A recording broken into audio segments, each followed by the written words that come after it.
Welcome back to the Historian's Tome, where history becomes your gentle companion into peaceful sleep.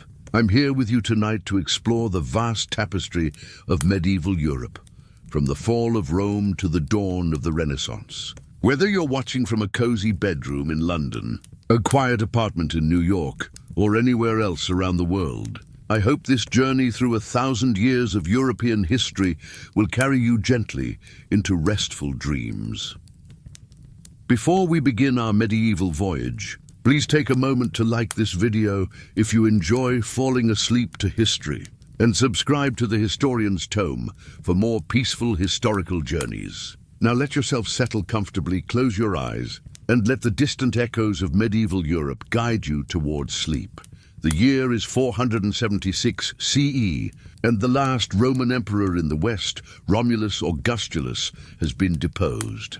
The mighty Roman Empire that once stretched from Britain to the Middle East is fragmenting into smaller kingdoms. This moment marks what historians call the beginning of the medieval period, though the people living through it had no idea they were entering what would later be called the Dark Ages. Across Europe, Germanic tribes are settling into former Roman territories. The Visigoths have established themselves in Spain, the Vandals control North Africa, and the Ostrogoths rule Italy. These aren't savage barbarians, as Roman propaganda once claimed, but sophisticated peoples with their own laws, customs, and governance systems. They're adapting Roman administrative practices to their own needs, creating hybrid civilizations that blend Germanic traditions with Roman structures. In Gaul, which we now call France, the Frankish kingdom is growing stronger under leaders like Clovis the Fil. Around 496 CE, Clovis converts to Christianity, a decision that will shape European history for centuries. His conversion isn't just personal, it's political. By adopting the same faith as his Gallo-Roman subjects, he gains their loyalty and support. The Frankish kingdom becomes a bridge between the Germanic warrior culture and Roman Christian civilization. Britain tells a different story. As Roman legions withdraw, Anglo-Saxon tribes from Germany and Denmark begin settling the eastern and southern coasts. The native Celtic Britons retreat to Wales, Cornwall, and Scotland. This is the time of legendary figures like King Arthur. Though the historical Arthur, if he existed, was probably a Romano-British war leader fighting against Saxon expansion, the Byzantine Empire, the eastern continuation of Rome, remains strong under emperors like Justinian I, who rules from 527 to 565. Justinian dreams of reconquering the lost western territories. His armies, led by the brilliant general Belisarius, recapture North Africa from the Vandals and much of Italy from the Ostrogoths. But these conquests prove temporary and costly, draining the empire's resources. In Ireland, something remarkable is happening. While much of Europe struggles with political fragmentation, Irish monasteries are becoming centers of learning. Monks copy and preserve classical texts, study astronomy and mathematics, and develop beautiful illuminated manuscripts. Ireland becomes known as the land of saints and scholars, and Irish missionaries will later help bring Christianity and learning back to continental Europe. The Islamic expansion, beginning in the 630s, dramatically changes the Mediterranean world. Muslim armies conquer the Holy Land, Egypt, North Africa, and most of Spain by 711. The Battle of Tours in 732, where Charles Martel leads the Franks to victory against a Muslim army, becomes a turning point. Though Tours wasn't as decisive as once believed, it symbolizes Christian Europe's determination to resist further Islamic expansion. Trade doesn't disappear during this period, though it becomes more localized. Mediterranean commerce continues, connecting Christian Europe with the Islamic world and Byzantine Empire. Venice is already beginning its rise as a maritime power, taking advantage of its position between East and West. Northern Europe sees the emergence of new trading networks, with settlements growing around fortified centers called burhs or bourgs. The period sees the gradual Christianization of Europe. Missionaries like St. Patrick in Ireland, St. Augustine in England, and St. Boniface in Germany spread the faith.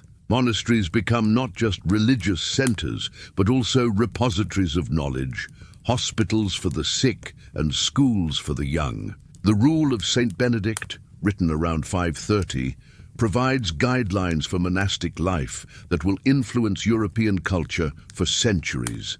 By 800 CE, Europe is transforming. The old Roman world is gone, replaced by new kingdoms that blend Germanic, Roman, and Christian elements. The stage is set for the remarkable figure who will dominate our next chapter, Charlemagne, whose coronation as emperor on Christmas Day 800 symbolically marks the end of this early medieval period and the beginning of something new. On Christmas Day in the year 800, something extraordinary happens in St. Peter's Basilica in Rome. As Charles, King of the Franks, kneels in prayer, Pope Leo III places a crown upon his head and proclaims him Emperor of the Romans. The crowd erupts in celebration, but Charles himself seems surprised, even displeased by the ceremony. Whether this surprise is genuine or political theatre, the moment marks the birth of what historians call the Holy Roman Empire and ushers in the Carolingian Renaissance. Charles, whom history remembers as Charlemagne or Charles the Great, rules an empire that stretches from northern Spain to the Baltic Sea. From the Atlantic to beyond the Rhine, his court at Aachen becomes the cultural heart of Western Europe. Charlemagne himself, though likely illiterate in the modern sense, is passionate about learning. He surrounds himself with scholars from across Europe and beyond, including the English monk Alcuin, who helps establish palace schools and standardize Latin education. The Carolingian Renaissance isn't just about preserving classical knowledge, it's about creating new forms of art, literature, and governance. Scribes develop Carolingian minuscule, a clear, readable script that makes books more accessible. Monasteries become scriptoriums, where monks copy classical texts, preserving works by authors like Virgil, Cicero, and Tacitus for future generations. Without these medieval copies, much of classical literature would have been lost forever. Charlemagne's empire is administered through a system of counties ruled by counts, who are responsible to the emperor. Royal representatives called missi dominici travel throughout the realm, ensuring that local officials follow imperial policies. This system creates a more unified legal and administrative structure than Europe has seen since the fall of Rome. But empires built by great men often struggle to survive their founders. When Charlemagne dies in 814, his son Louis the Pious inherits a realm too vast and diverse to hold together. By 843, the Treaty of Verdun divides the empire among Louis's three sons. Charles the Bald receives the western portion, which becomes France. Louis the German takes the eastern lands, the foundation of what will become the Holy Roman Empire. Lothair receives a middle kingdom stretching from Italy to the North Sea, but this realm proves too fragmented to survive. As the Carolingian Empire fragments, new challenges emerge from the north. Scandinavian warriors, traders, and settlers, whom we call Vikings, begin their expansion across Europe and beyond. The term Viking actually refers to the activity of raiding, not to a people. But it captures the dynamic energy of these seafaring Norsemen. Viking longships, with their shallow drafts and symmetrical design, can navigate both open seas and rivers. This gives Viking raiders incredible mobility. They can appear suddenly at coastal monasteries and trading centers, strike quickly, and disappear before organized resistance can form. The attack on the monastery of Lindisfarne in 793 marks the beginning of the Viking Age, sending shockwaves through Christian Europe. But Vikings are far more than raiders. They're also explorers, traders, and settlers. Swedish Vikings travel east along Russian rivers, reaching Constantinople and establishing trading relationships with the Byzantine Empire. They found the state of Kievan Rus, which becomes the foundation of modern Russia and Ukraine. Norwegian Vikings sail west, settling Iceland, Greenland, and even reaching North America 5 centuries before Columbus. Danish Vikings focus primarily on Western Europe, They established settlements in England, founding cities like York and Dublin. The great heathen army that lands in England in 865 conquers most of the Anglo-Saxon kingdoms, leaving only Wessex under Alfred the Great as an independent Christian realm. Alfred's resistance and eventual victory establish him as one of medieval Europe's greatest leaders, earning him the title the Great. The only English monarch to receive this honor, the Viking impact on European development is profound. Their raids force improvements in military organization and fortification. Their trade networks connect distant regions, spreading goods, ideas, and technologies. Their settlements contribute to the ethnic and cultural diversity of medieval Europe. The Normans, descendants of Viking settlers in northern France, will later play crucial roles in European history, conquering England in 1066 and establishing kingdoms in southern Italy and Sicily. Meanwhile, in Eastern Europe, the Byzantine Empire under the Macedonian dynasty experiences a golden age. Emperors like Basil II expand Byzantine territory and influence, while Constantinople remains the largest and wealthiest city in Europe. Byzantine missionaries Cyril and Methodius developed the Cyrillic alphabet and spread Christianity among Slavic peoples, creating cultural connections that persist today. The Islamic world also flourishes during this period. Al-Andalus, Muslim Spain, becomes a center of learning and cultural synthesis. Cities like Cordoba rival Constantinople in size and splendor, while scholars in Muslim Spain preserve and expand upon classical Greek philosophy, mathematics, and medicine. This knowledge will later flow back into Christian Europe through translation centers in places like Toledo. By the year 1000, Europe is emerging from the decentralized period following Charlemagne's empire. New kingdoms are consolidating power, trade is reviving, and population is beginning to grow. The Viking raids are diminishing as Scandinavian kingdoms convert to Christianity and develop more centralized governments. The stage is set for what historians call the High Middle Ages, a period of remarkable expansion and cultural flowering. The year 1000 passes without the apocalypse that some Christians fear, and Europe enters what historians call the High Middle Ages with renewed energy and optimism. This is an era of remarkable expansion, population growth, and cultural achievement. The medieval warm period brings favorable climate conditions that increase agricultural productivity, while new farming techniques and technologies support larger populations. The three-field system revolutionizes agriculture across Europe. Instead of leaving half their land fallow each year, farmers now rotate crops across 3 fields, leaving only 1/3 unplanted. This innovation, combined with the heavy plow and horse collar, dramatically increases food production. Horses begin replacing oxen for plowing, as the new collar design allows horses to pull heavy loads without choking themselves. Population growth drives the expansion of cultivated land. Forests are cleared, marshes are drained, and new villages are established. This internal colonization is as significant as any military conquest, transforming the European landscape and economy. The growth of agricultural surplus supports increasing numbers of people who don't work the land directly, including craftsmen, merchants, and clergy. Towns and cities experience remarkable growth during this period.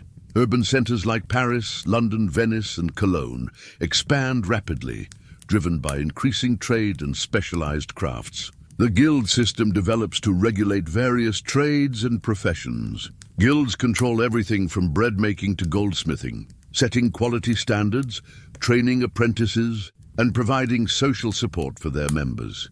The Crusades begin in 1095 when Pope Urban II calls for a holy war to reclaim Jerusalem from Muslim control. These military expeditions to the Holy Land capture the medieval imagination and have profound consequences for European development. The First Crusade succeeds in capturing Jerusalem in 1099, establishing several Crusader states that survive for nearly 2 centuries. While the Crusades are often seen as purely religious conflicts, they're also about trade, territorial expansion and cultural exchange. Italian city-states like Venice, Pisa and Genoa provide transportation and supplies for Crusader armies, earning valuable trading privileges in return. European contact with the more sophisticated economies of the Byzantine Empire and Islamic world introduces new products, technologies, and ideas. The Crusades also have darker consequences. The First Crusade begins with massacres of Jewish communities in the Rhineland, setting a tragic precedent for medieval anti-Semitism. The Fourth Crusade of 1204 never reaches the Holy Land, but instead conquers Constantinople, fatally weakening the Byzantine Empire and creating lasting bitterness between Eastern and Western Christianity. In Spain, the Reconquista continues as Christian kingdoms gradually push southward against Muslim Al-Andalus.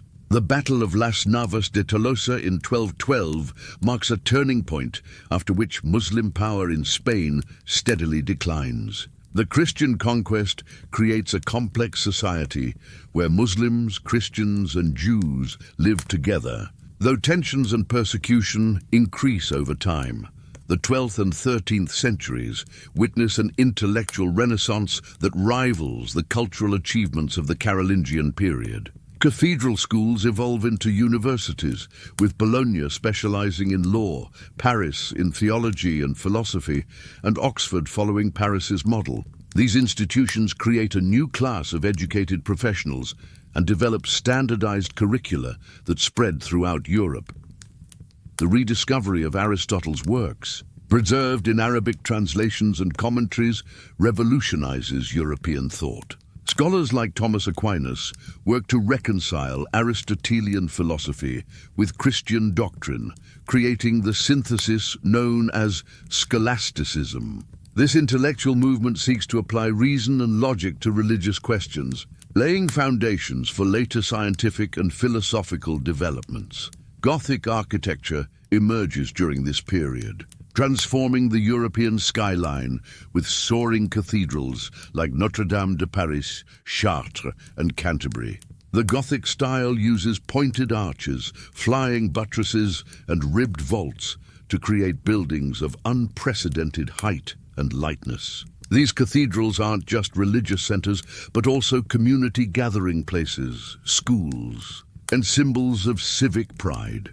The High Middle Ages also see the rise of powerful monarchies that begin to centralize power at the expense of local nobles. In England, the Norman conquest of 1066 brings new administrative techniques and closer connections to continental Europe.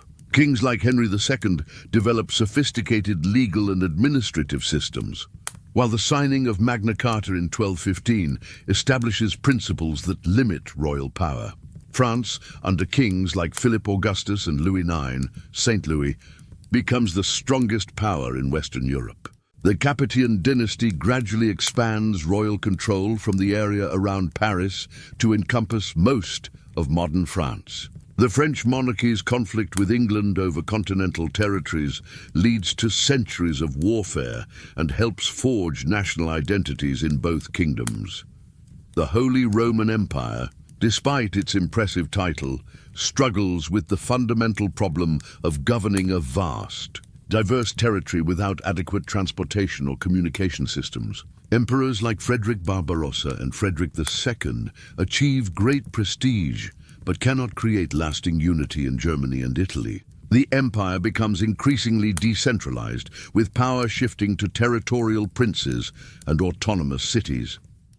In Eastern Europe, new kingdoms emerge and consolidate power.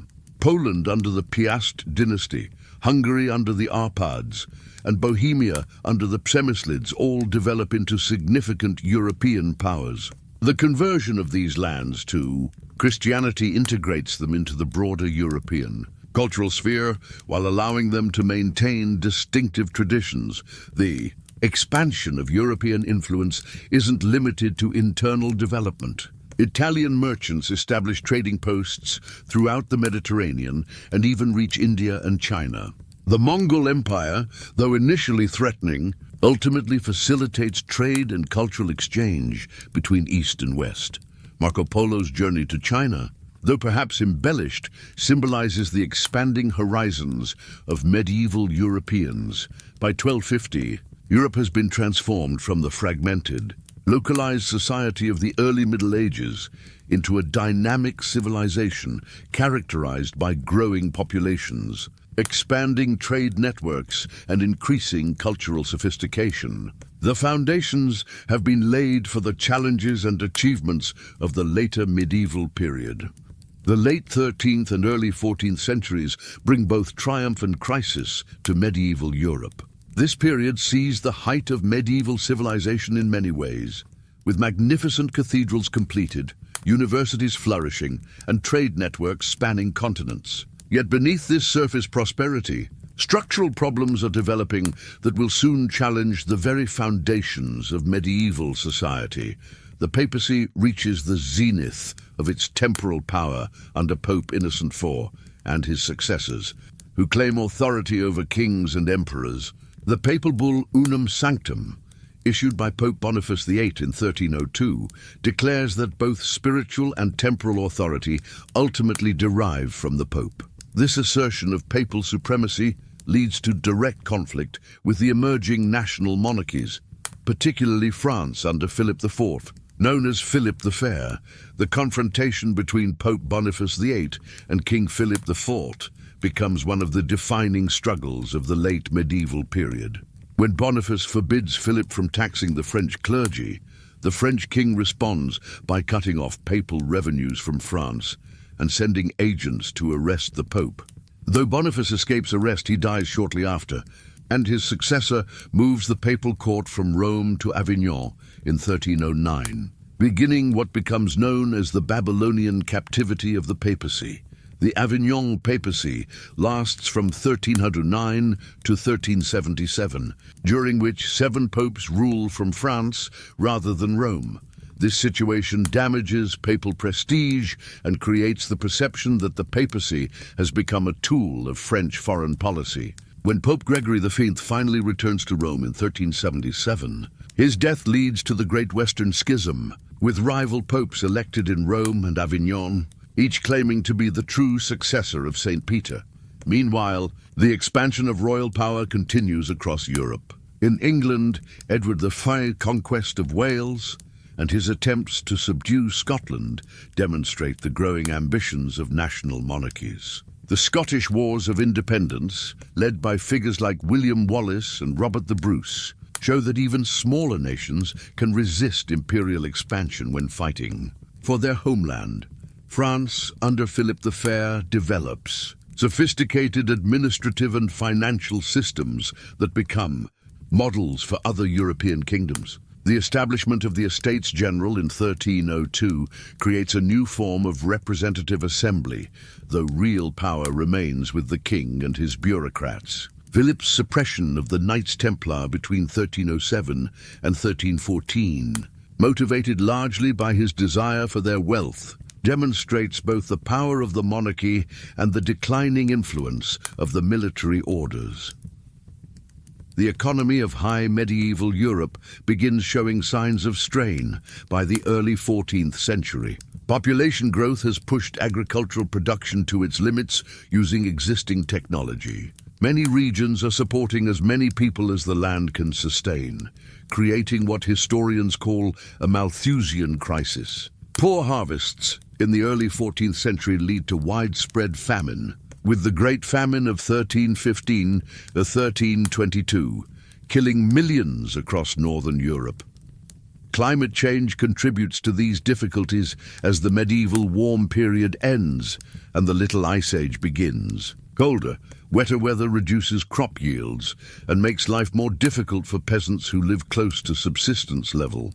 The combination of overpopulation, climate change, and limited agricultural technology creates conditions that make European society vulnerable to catastrophic disruption. Social tensions increase throughout Europe as traditional relationships between lords and peasants come under pressure.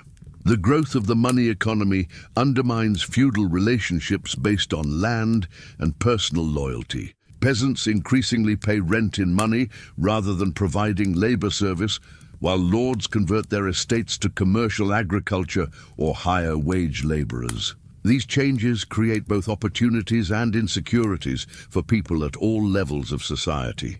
Urban centers continue growing, but this growth creates new problems as well as opportunities. Cities struggle with sanitation, fire prevention, and crime as populations become more dense and diverse. Guild systems that once provided stability and prosperity for craftsmen become restrictive and exclusionary, leading to conflicts between established masters and younger workers seeking advancement. The expansion of trade brings both wealth and instability to European commerce. Italian banking houses like the Medici and Fugger's finance trade across vast distances, but their success depends on complex networks of credit and trust that can collapse when political or economic conditions change. The bankruptcy of major banking houses can send shockwaves throughout the European economy. Intellectual and cultural life flourishes despite these growing problems. The completion of Thomas Aquinas's Summa Theologiae represents the pinnacle of scholastic achievement, while Dante Alighieri's Divine Comedy creates a new vernacular literature that speaks to both learned and popular audiences. The University of Paris becomes the intellectual center of Europe, attracting students from across the continent and establishing patterns of academic life that persist to this day. Art and architecture reach new heights of sophistication and beauty. The Gothic style spreads throughout Europe, with each region developing its own variations and innovations. Illuminated manuscripts achieve unprecedented levels of detail and artistic accomplishment, while secular art begins to emerge alongside religious themes. The patronage system that supports artists and scholars creates opportunities for cultural achievement, while making intellectuals dependent on political and economic elites. International relations become increasingly complex as medieval Europe develops more sophisticated diplomatic practices. The rise of professional armies and mercenary companies changes the nature of warfare, while the development of cannon and other gunpowder weapons begins to transform military tactics. The old feudal levy system proves inadequate for the prolonged campaigns that characterize late medieval warfare. By 1350, European civilization has reached a critical juncture. The achievements of the High Middle Ages have created a sophisticated, prosperous, and culturally rich society. But the structural problems that developed during this period of expansion are about to precipitate a series of crises that will fundamentally transform medieval Europe. The stage is set for the catastrophic events of the mid-14th century that will mark the end of the medieval expansion and the beginning of a new phase in European history. The middle of the 14th century marks one of the great turning points in European history as a series of interconnected crises transform medieval civilization. The most devastating of these is the Black Death, a pandemic that arrives in Europe around 1347 and kills between 1/3 and 1/2 of the population over the next several years. This catastrophe, combined with warfare, economic disruption, and social upheaval, creates what historians call the crisis of the late Middle Ages. The Black Death, probably bubonic plague, spreads along the trade routes that connected medieval Europe to Asia and Africa. Genoese ships fleeing the siege of Kaffa in the Crimea bring the disease to Western Europe, and from there it spreads with terrifying speed. The plague respects no boundaries of class, age, or nationality, though the urban poor suffer disproportionately due to overcrowding and poor sanitation. Contemporary accounts describe scenes of horror and desperation as entire communities are decimated. Giovanni Boccaccio's introduction to the Decameron provides a vivid account of the plague's impact on Florence, while English manor rolls document the complete disappearance of entire villages. The social fabric of medieval Europe is torn apart as normal institutions and relationships collapse in the face of mass mortality. The immediate impact of such massive population loss is profound and paradoxical.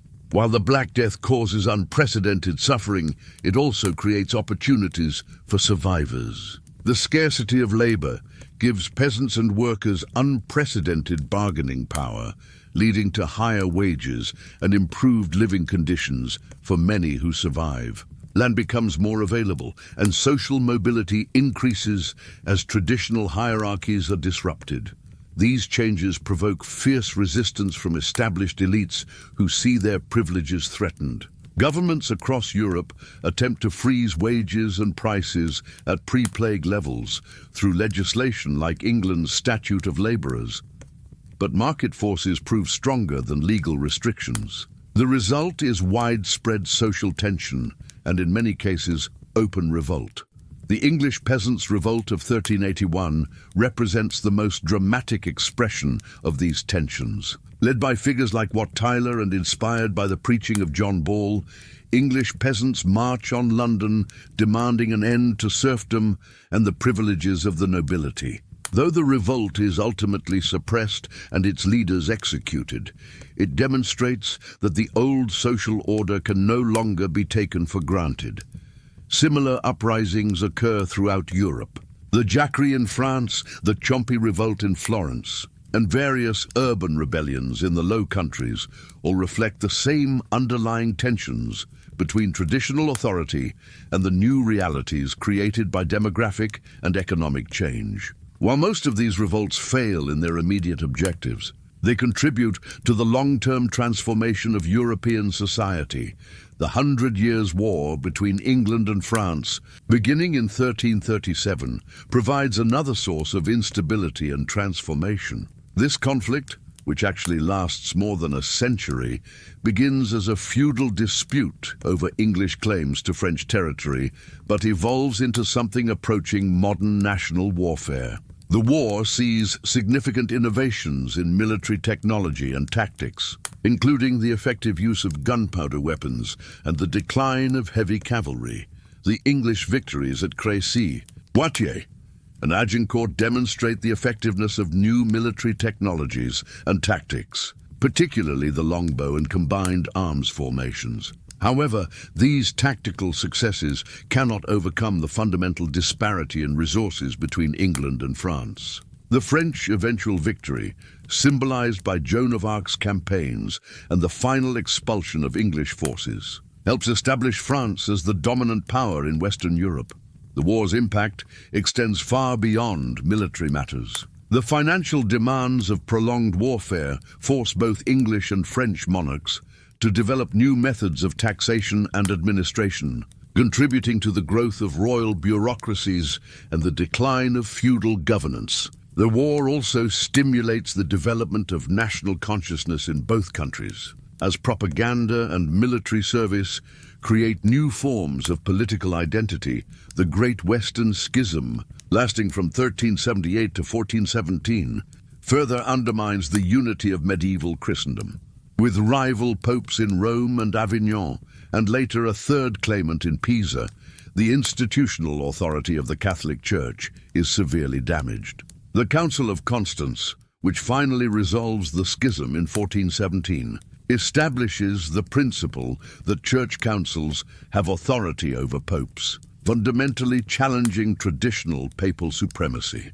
Religious life during this period becomes increasingly diverse and individualized. Mystical movements like the Devotio Moderna emphasize personal religious experience over institutional authority, while reformers like John Wycliffe and Jan Hus challenge fundamental church doctrines. The execution of Hus at the Council of Constance in 1415, despite promises of safe conduct, demonstrates the Church's determination to suppress dissent, but also creates martyrs who inspire later reform movements.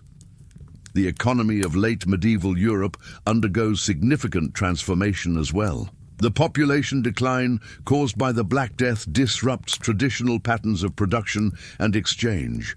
while new technologies and methods of organization emerged to cope with changed circumstances. The rise of capitalism accelerates as merchants and entrepreneurs develop more sophisticated methods of finance and trade.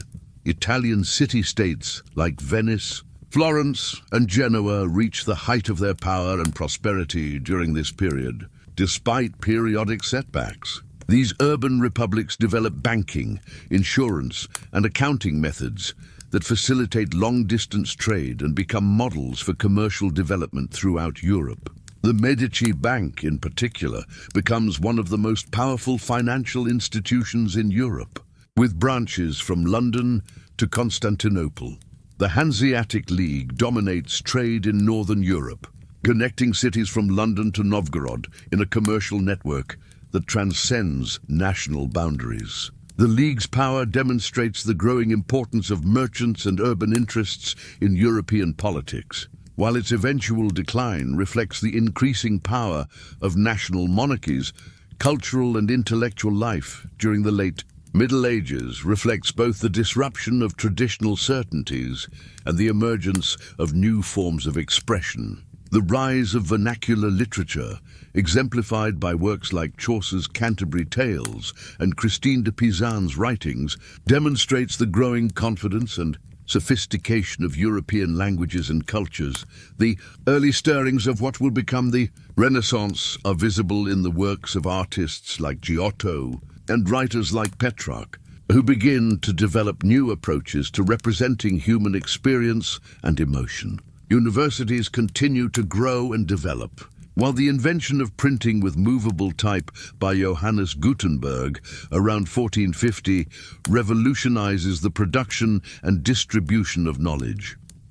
By 1450, Europe has emerged from the crisis of the late Middle Ages fundamentally transformed. The old certainties of medieval life, faith, and social hierarchy have been challenged and, in many cases, permanently altered. Yet this period of crisis has also been one of innovation and adaptation, laying the groundwork for the cultural and political developments that will characterize the Renaissance and early modern periods. As the 15th century progresses toward its close, the medieval world that has defined European civilization for nearly 1,000 years begins to give way to something fundamentally new. The changes are not sudden or uniform across the continent, but by 1500 it becomes clear that Europe has entered a new historical phase. The Renaissance, the age of exploration, the development of printing, and the emergence of powerful centralized states all contribute to transforming medieval Europe into the early modern world. The fall of Constantinople in 1453 symbolically marks the end of the medieval period for many historians. When Mehmed II's Ottoman forces breached the ancient walls of the Eastern Roman Empire's capital, they extinguish a political entity that had survived for over 1,000 years since the fall of the Western Roman Empire. The last Byzantine emperor, Constantine the Vitien's Palaiologos, dies fighting on the walls of his city, and with him dies the final link to the classical world. The Ottoman conquest of Constantinople sends shockwaves throughout Christian Europe and forces a reorientation of trade routes and diplomatic relationships. Greek scholars fleeing the Ottoman advance bring classical manuscripts and knowledge to Western Europe, contributing to the intellectual ferment that characterizes the Renaissance. The Ottoman Empire's expansion into the Balkans and its naval power in the Eastern Mediterranean make it a major player in European politics for centuries to come. The Renaissance, which begins in the Italian city-states during the 14th century, reaches maturity during the 15th century and begins to spread throughout Europe. This cultural movement represents more than just an artistic revival. It reflects fundamental changes in how Europeans understand themselves, their world, and their place in history. The Renaissance emphasis on human dignity, individual achievement, and the recovery of classical learning challenges many medieval assumptions about hierarchy, authority, and knowledge. Florence under the Medici family becomes the epicenter of Renaissance culture, attracting artists, scholars, and writers from throughout Europe. Figures like Leonardo da Vinci, Michelangelo, and Botticelli create works of art that continue to inspire admiration centuries later, while humanist scholars like Pico della Mirandola and Marsilio Ficino develop new approaches to philosophy and education. The patronage system that supports this cultural flowering demonstrates the wealth and sophistication of Italian urban civilization, the invention of printing with movable type by Johannes Gutenberg around 1450 proves to be one of the most revolutionary developments in European history. The printing press makes books affordable and widely available for the first time, democratizing access to knowledge and accelerating the spread of new ideas. By 1500, printing presses operate in every major European city, and millions of books have been produced. The impact of printing extends far beyond mere technology. Standardized texts help create unified national languages and literatures, while the rapid dissemination of ideas accelerates intellectual and cultural change. The printing press also facilitates the spread of Renaissance learning, scientific discoveries, and religious reforms, making it an essential tool for the transformation of European civilization.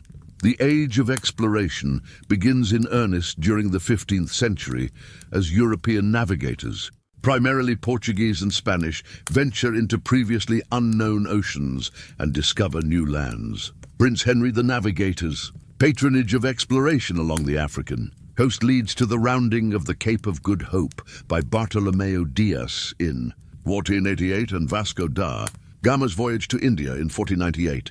These achievements give Portugal direct access to Asian spices and other luxury goods, breaking the monopoly of Mediterranean middlemen.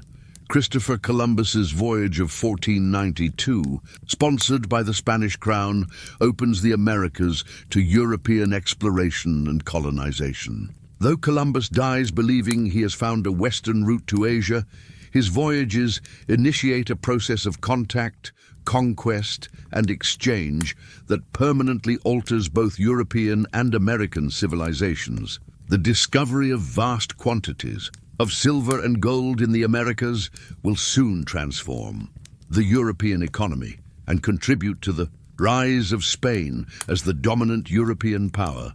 The political landscape of Europe undergoes significant changes during the late 15th century as medieval kingdoms evolve into early modern states. The marriage of Ferdinand of Aragon and Isabella of Castile in 1469 creates the foundation for Spanish unification, while their conquest of Granada in 1492 completes the Reconquista. The expulsion of Jews and Muslims from Spain in the same year demonstrates the increasingly intolerant character of Spanish Christianity and foreshadows the religious conflicts that will characterize the early modern period. France, under Louis XVIII, develops more efficient administrative and military systems, while the monarchy's victory over the great feudal nobility establishes royal authority throughout the kingdom. The French invasion of Italy in 1494 begins a series of conflicts that will dominate European diplomacy for decades, as various powers compete for control of the wealthy Italian peninsula. England emerges from the Wars of the Roses with a new dynasty, the Tudors, who will preside over England's transformation from a medieval kingdom into a major European power. Henry VII's victory at the Battle of Bosworth Field in 1485 ends the Plantagenet dynasty and begins a period of political stability that allows England to modernize its institutions and expand its international influence. The Holy Roman Empire under Maximilian attempts to modernize its institutions and military forces, but the fundamental problem of governing such a diverse and decentralized territory remains unsolved. The empire's inability to respond effectively to the Ottoman threat or to compete with the emerging national monarchies foreshadows its decline in the coming centuries. Religious life during the late 15th century shows increasing signs of the tensions that will explode in the Protestant Reformation. The moral authority of the Catholic Church continues to decline due to corruption, worldliness, and the memory of the Great Schism. Reform movements within the Church, such as the Observantine movement among the Franciscans and Dominicans, attempt to restore spiritual vitality. But these efforts prove insufficient to address the fundamental problems.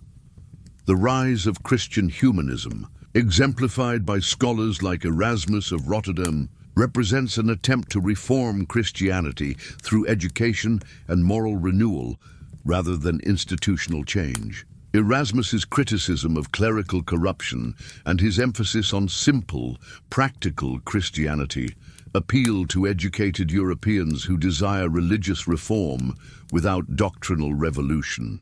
However, the humanist program proves too moderate to satisfy the deep hunger for spiritual renewal that characterizes the late medieval period. Economic developments during the late 15th century accelerate the transformation of European society. The growth of banking, the expansion of trade networks, and the increasing use of money rather than barter continue to undermine traditional feudal relationships. The rise of capitalism creates new opportunities for wealth and social mobility while also generating new forms of inequality and insecurity. The discovery of America and the sea route to Asia promised to bring unprecedented wealth to Europe, though the full economic impact of these discoveries will not be felt until the 16th century. The influx of precious metals from the Americas will cause inflation and economic disruption, while the expansion of trade will create new centers of wealth and power. By 1500, medieval Europe has been transformed beyond recognition. The feudal system, though not completely disappeared, no longer dominates European society. The Catholic Church, while still powerful, faces unprecedented challenges to its authority and unity. The emergence of powerful centralized states, the expansion of trade and commerce, the growth of cities, and the development of new technologies all contribute to creating a fundamentally different civilization. The medieval world of knights and peasants, of universal church and feudal hierarchy, of limited horizons and accepted certainties, gives way to the early modern world of nation-states and global empires, of religious division and scientific revolution, of expanding knowledge and new possibilities. The transition is not abrupt or complete. Many medieval institutions and ways of thinking persist well into the 16th century and beyond. Feudal relationships continue in some regions. The Catholic Church remains a major force in European life, and traditional crafts and agriculture dominate the economy for centuries to come. Yet the foundations of a new world have been laid, and the trajectory of European development has been fundamentally altered. As we reach the end of our journey through medieval Europe, from the fall of Rome to the dawn of the Renaissance, we can see how 1,000 years of gradual change and sudden transformation have created the foundation for the modern world. The medieval period, far from being a dark age of ignorance and barbarism, was a time of remarkable creativity, adaptation, and growth that laid the groundwork for many of the institutions, ideas, and achievements we associate with European civilization.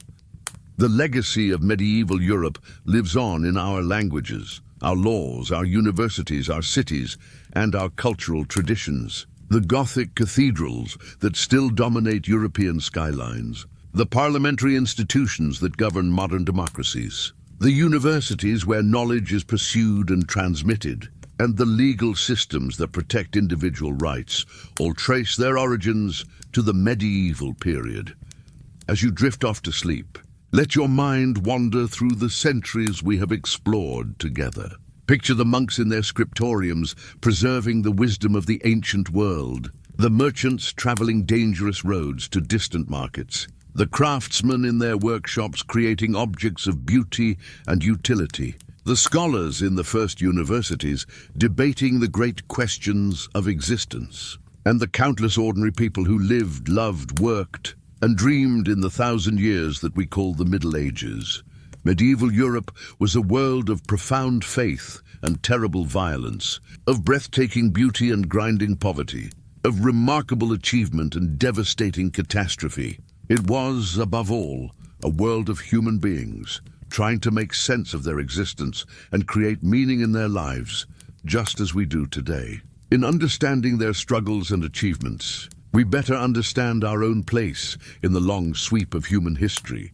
May the echoes of those distant centuries carry you gently into peaceful dreams, where perhaps you might walk the streets of medieval Paris, hear the chanting of monks in a candlelit monastery, or stand in wonder before the soaring arches of a Gothic cathedral. The medieval world may have ended 5 centuries ago, but its spirit and legacy continue to inspire and inform our understanding of what it means to be human. Sleep well, and thank you for joining me on this journey through the entire history of medieval Europe. Until next time, this is the Historian's Tome, wishing you restful dreams filled with the wonder and wisdom of the past.